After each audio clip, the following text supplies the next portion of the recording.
Welcome to Unplugged Live with Dr. Diane Smith-Clark, PhD. Get ready to get inspired by the stories of overcoming life's challenges to bring change and transformation. Here's Dr. Diane. Hello and a great God bless you. I'm Dr. Diane Clark and I am here again tonight to get you unplugged. Thank you so much for joining us. And listen, I would like for you to like, share our page, and subscribe to our YouTube channel so that you can stay abreast of important information concerning the mental health space. Coming in September 30th, we're going to have a grand celebration, Motown Review, where we are honoring grandparents who are currently raising their grandchildren.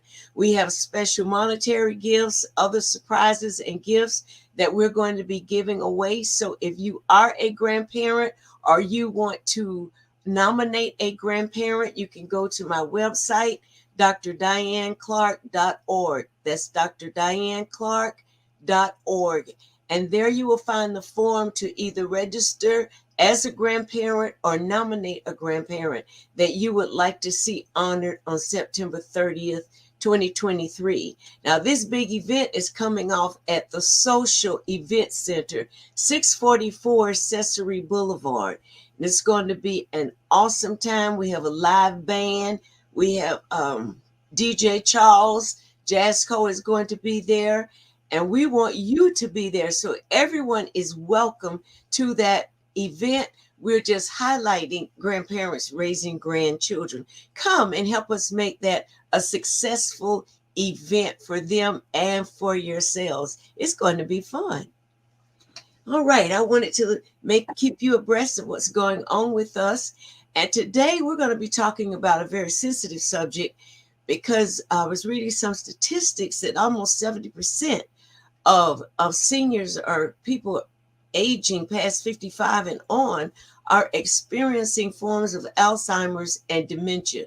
So I have a very special guest who is a psychologist that deals with this disease, and I'm going to bring her on and she's going to introduce herself to you, and we're going to give you some information about dementia, and if you're a caregiver, how you can best keep your own sanity as you are taking care of others. Help me welcome Dr. Janine Hyman. Good evening, doctor. How are you? Good evening, doctor. How are you? Thanks so much for having me on. I'm excited. Oh, good. I'm excited to have you.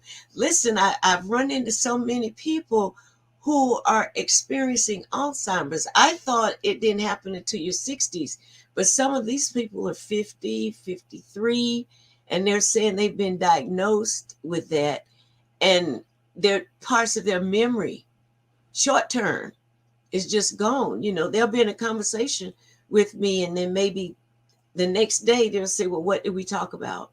Mm-hmm. And so, because at first I thought they were teasing, but then after they really didn't remember, I had to really refresh them on what we were doing. So I would like for you to speak to our viewing audience about dementia, about Alzheimer's, after you introduce yourself, and how to recognize some of the signs, symptoms, so people can get help as soon as possible. Okay. Again, thanks for having me. I am Bishop S. Janine Hyman. I am a psychologist, also a former professor of psychology, Department Chair of Arts and Sciences, in several schools, from state schools to private-owned schools to nonprofits to HBCUs, and have worked in a variety of capacities as sometimes a clinical director of mental health programs, executive director, and of course, I am a bishop, as they say in the Lord's church. Look, somebody's church, okay? And I have been in this preaching ministry since 1981.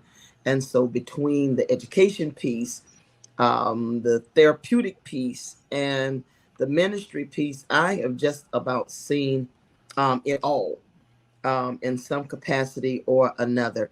And being the kind of person I am, with the mentors that I have kept for 20 and 30 years, I have become caregiver to some of them.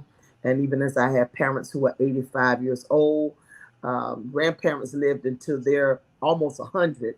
And so we have seen the dementia, the cognitive decline, just about in every arena. And you're right, Dr. Clark, it is not just limited to people over a certain age. There is a certain amount of what we call cognitive decline that is sometimes associated with normal aging.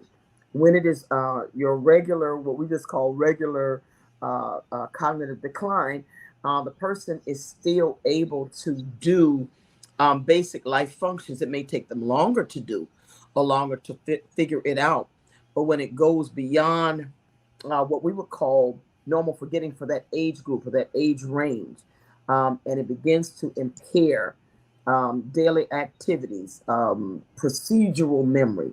Um, Procedural memory is how to do things, how to write bills, how to write checks, how to answer emails, um, how to drive the car. It affects, again, as she said, short-term memory primarily, so that normal things that you do are interrupted because you don't have that memory stored in the short-term area of the brain. Um, and so once it begins to impair or inhibit natural everyday functioning, then we can reasonably say this is not just old age. Okay. In fact, it does tend to worsen with age. Dementia affects millions of people, and it gets more common as you grow older. For instance, my parents are 85. About one third of all people 85 and older have some form of dementia, and that may not be due to normal aging. Uh, there are some people who live into their 90s with no signs of it at all. What we are finding out, Dr. Clark, is that there's more than one type and form of dementia, and we are looking at it because it is increasing the prevalence of it, the severity of it, and now even the age of onset is younger. And so what we're really not looking at is what is causing this. Many people may not know this, Dr. Clark, that the people who are most affected by dementia is people of color, at least in this state or in the United States of America. Blacks are said to be 13, 14% of the population. I still don't believe that. But that's what they say. All right. But about 14% of Black people in America over the age of 60, just 65. Okay. That's like getting in my age range, have Alzheimer's compared to only 10% of white people, according to the Centers for Disease Control. So we're getting it earlier. We're getting it more. And then the disparity may be more than that because many times we are not correctly diagnosed. That's just a problem in the medical and mental health profession. In those fields is the underdiagnosis. It's uncanny, the underdiagnosis and the misdiagnosis of African Americans medically and in terms of things that deal with cognition and memory and cognitive abilities. Just bad diagnosis, no diagnosis, or misdiagnosis. So the disparity between Blacks and whites with regards to things like Alzheimer's, things like dementia, is probably bigger than what's reported. That is so sad that is the case, because so many diseases have been assigned to us as people of color. And when you study psychology, led me to study deliverance. Okay. And I married the two. A lot of people are not safe with that, but I married the two because I found out from experience that some of the things that we really need to be healed and delivered from show up as mental decline, shows up in our physical bodies. For instance, the sugar diabetes that runs rampant among our people when you study it on the deliver side, it comes from unresolved hurt, comes from bitterness and lack of self-love. And, you know, when you put it that simple, you're giving me something I can go and look in my life and see if those things are happening with me, make adjustments to it, get help. That's why we have counselors and therapists, and Mhm. help from that so that I don't have to have the disease of diabetes. And then there are cases where there is something malfunction in your Isles of Langerhans or in your liver where there's a problem. But most diseases, sickness comes from stress or comes from leftover trauma, emotional abuse, abandonment, and things that we have not had an opportunity to walk through and heal. Absolutely. I have this thing. Actually, I got it from Dr. Cindy Trim. I heard it once and I ran with it. But Okay. our issues show up in our tissues. Yeah. So there is an inextricable relationship, interrelationship between the body, the psyche, and the spirit. Yes. One cannot be overly impacted without impacting the other. And so many times we don't see or we don't examine the relationship between the three. When you do that and you put it in the context of what we're putting in our body. When I go to Africa and places like that, it could be food from the same thing, you know, the same food chain.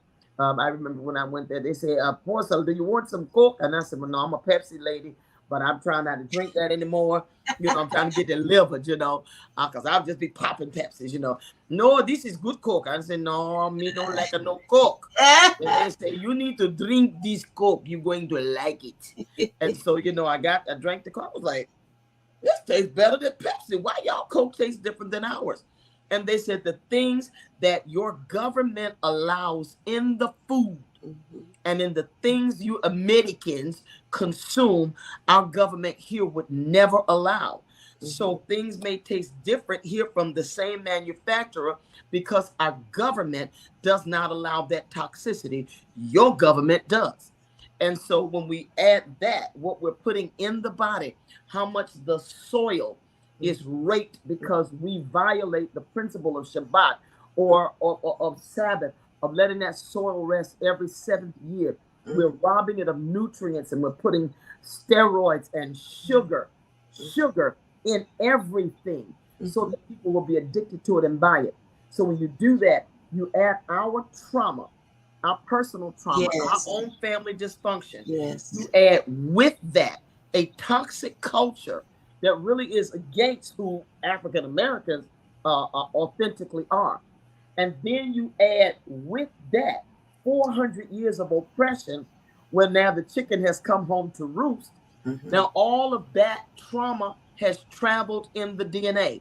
It is called epigenetics. So that trauma, group trauma, social trauma, oppression, then our individual family trauma as a result of our oppression has all traveled in the genome. It's traveled in the DNA, and it has changed the way in which the DNA expresses itself. When you look at it's amazing that we can do anything.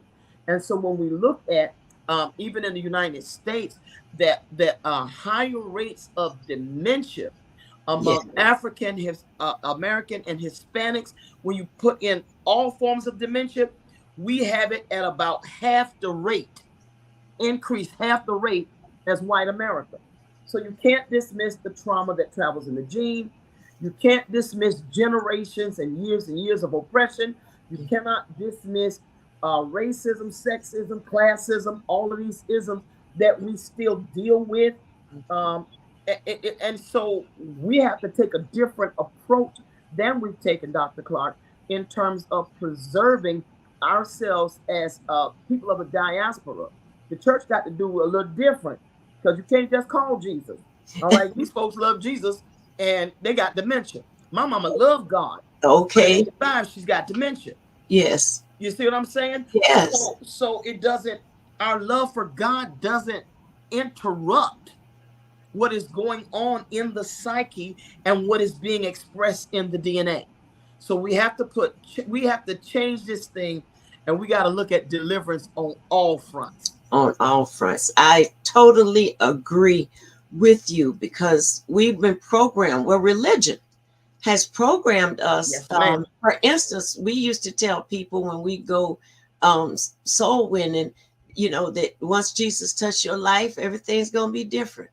But we didn't know how to explain that difference to them. So they came thinking, wow, this is going to, things are going to be better and da da da da. But there's a process to the betterment of salvation. There's a growth process. There's an emptying process.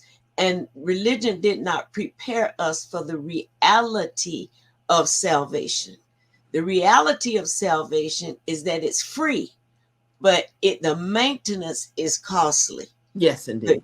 It has to have your buy-in, and it has to be 100%. You can't be flaky in and out. You have to make that decision and then follow a course of life improvement as it pertains to the scriptures, and not just what mama and them did, and that's what the auntie and them did. And I came from a line of preachers, but that does not qualify you to be healthy mentally, socially, or emotionally. That's right. And when you find you're deficient, is best to seek help. Do not be afraid to reach out to coaches, counselors, therapists, because they can help you with the genetic sensations and things that we're experiencing, because it's undeniable the way we were raised is totally different from the way our counterparts were raised. And we can't expect to get the same results. Spiritually, I teach people, okay, they're trying to be Jews. And I said, you'll never be a Jew. Jesus didn't come even to make the Jews. He came to make a new body called the body of Christ. That's going to be all race, all nation, all culture. So why are you trying to be a Jew? You are a Gentile. You've been redeemed and brought into a new body. You need to study what that new body is. So the Jews had 4,000 years, sis, of being trained by God, how to eat, how to live, how to walk, how to worship. He trained them. The Gentiles were over in another land serving however many gods they wanted, with no training as to God being king over the earth, and that he had a kingdom and not just a church building. I'm not going to, that's my soapbox. I don't subscribe to, I ain't no Gentile. I let y'all be Gentile. I ain't no Gentile. I will let y'all be Gentiles. All right. I'm a new breed. I'm a new breed. Yes, indeed. I do believe there is a biblical and a spiritual Israel, and pointing evidence is beginning to show that many of the people of the diaspora who came from West Africa were indeed Hebrews and Israelites. So I think that's why people are going back to it. But even if you don't balance it, all you did was the extreme of what you just left. It's the same thing. You know what, Dr. Hyman? It doesn't transform who you are. Right. You know what I'm saying? And it's not even what they're going back to is the revised Jewish culture. They're not going all the way back to the original. Yeah, they can't get back to Hebrew culture without studying their authentic African culture. And so that for us, because we are Kofi Cambon, he's deceased now, considered one of the fathers of Black psychology. A former colleague wrote a book, The Cultural Misorientation of the African American or of the Negro, or something like that, cultural misorientation. Mm-hmm. And he even looks at cultural misorientation as we assimilate into anything Western, whether it's Christianity, whether it's culture, whether it's education. This cultural misorientation now has caused us to be pathological, because we are inauthentically who God created us to be as a people. And so Christianity can do that.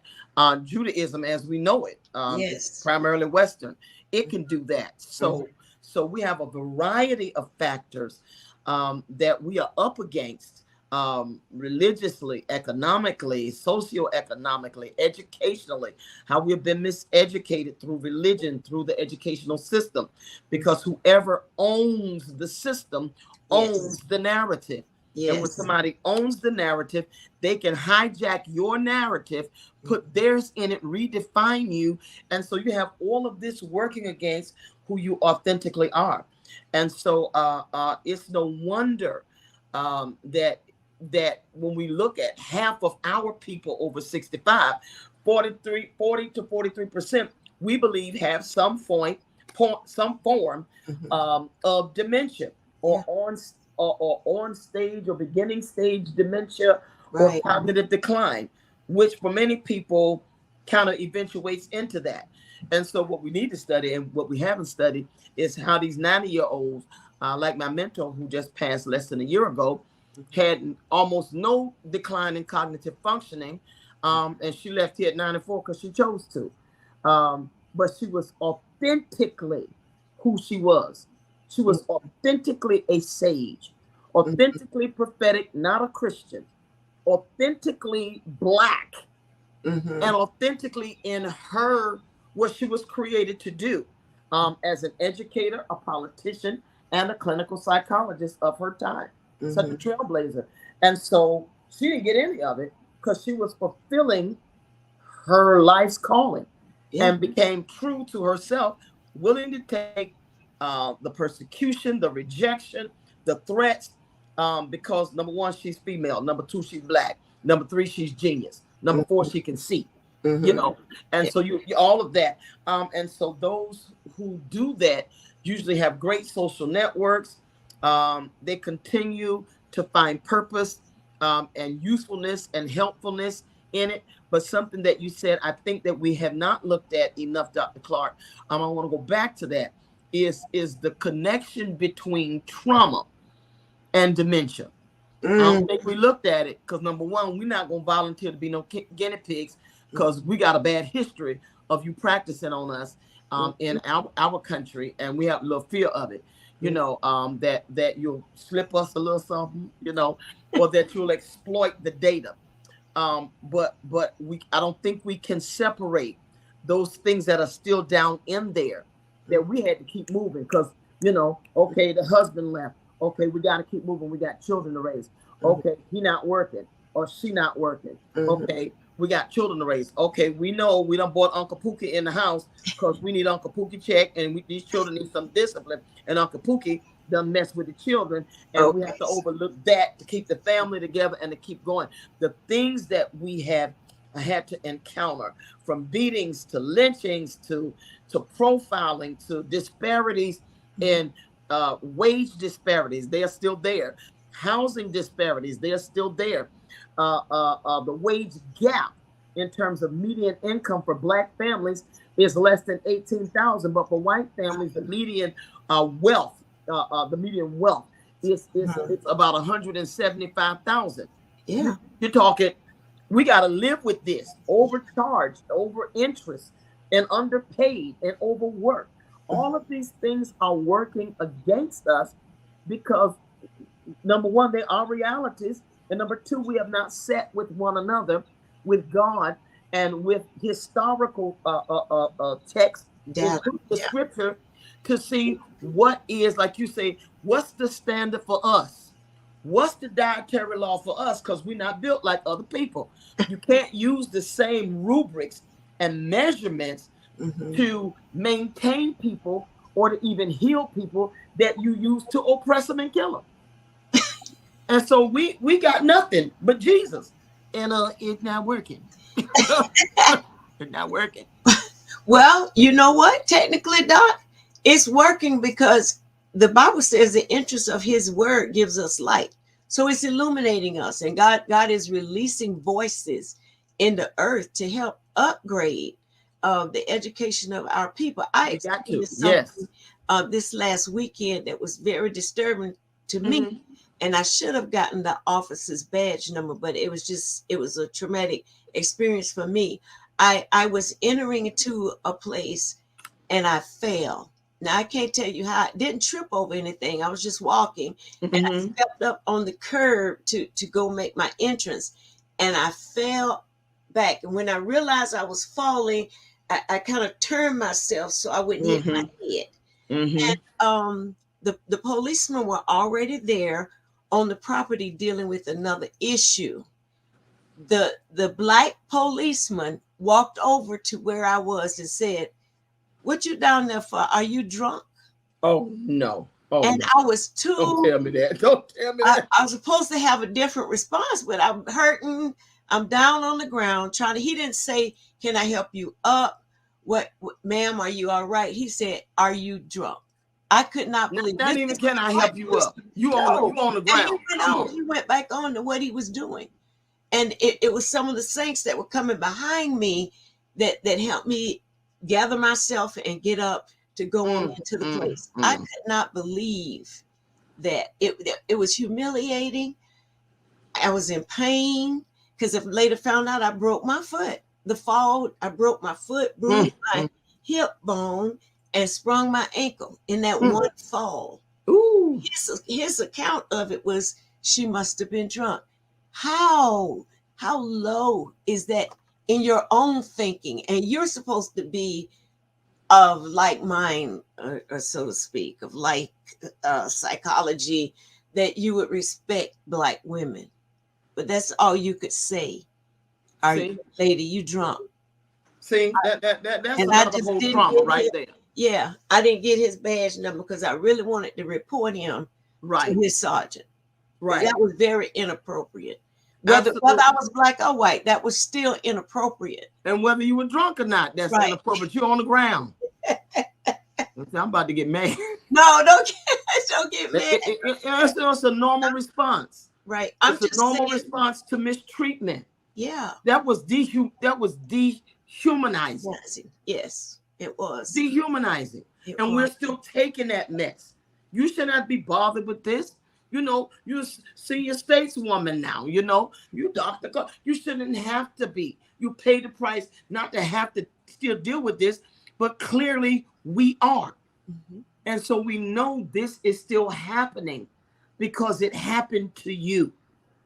And yes, it makes me angry. It's supposed to. That's a normal response to apostolic and prophetic people who are wired this way. We hate injustice.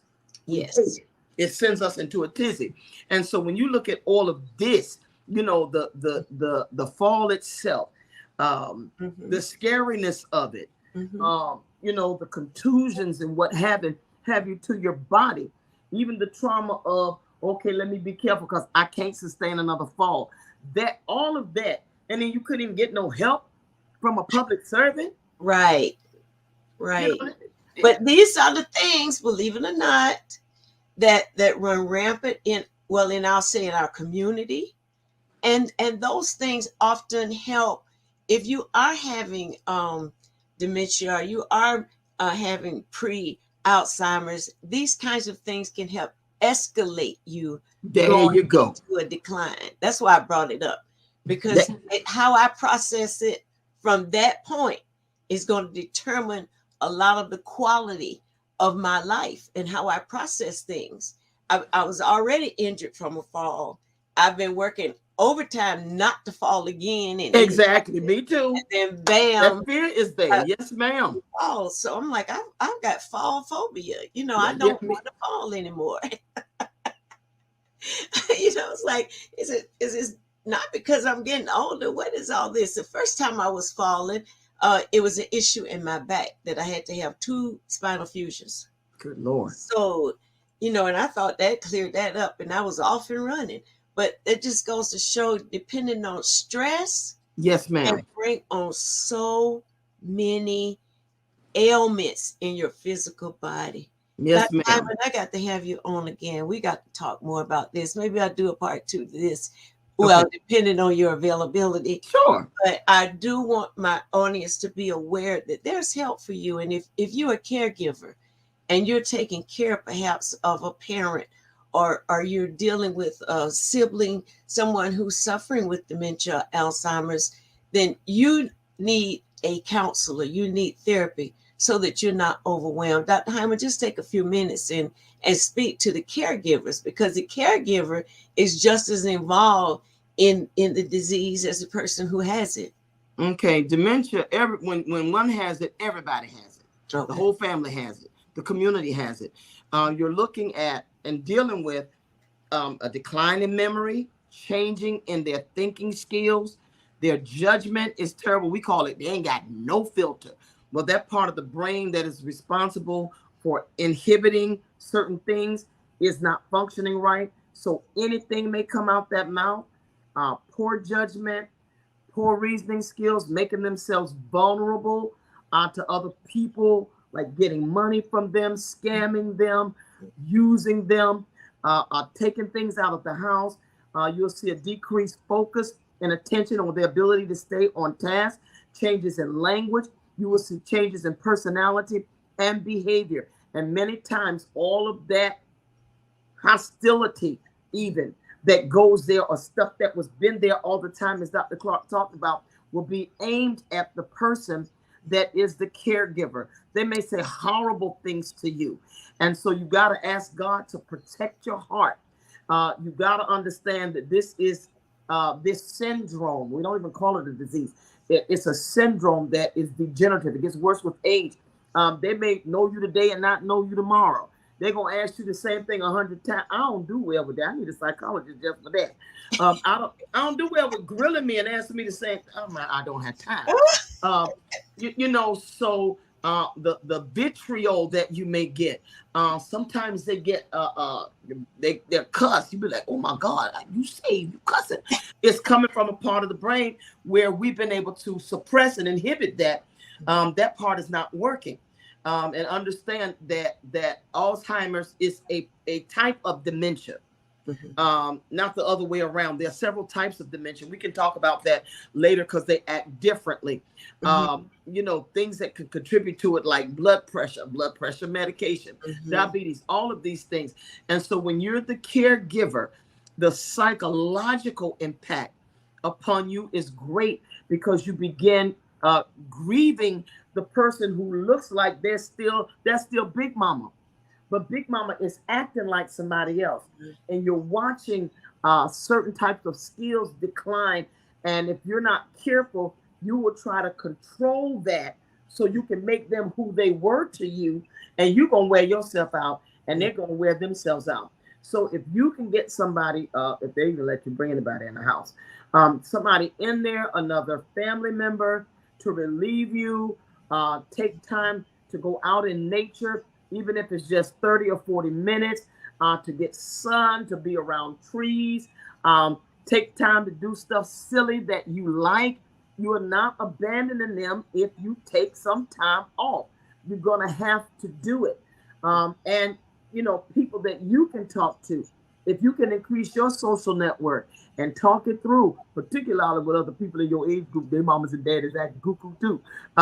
Just sharing those stories. And don't be afraid, as our Dr. Clark has said, to get help. There are also agencies around you that will provide respite care for you, that will provide groups for you, support groups for you, so that you will know what to look for, what's personal to you, what's not personal, what is common. It's common for them to go off on the person that's there, or for them to become paranoid and accuse you of stealing and all that kind of stuff.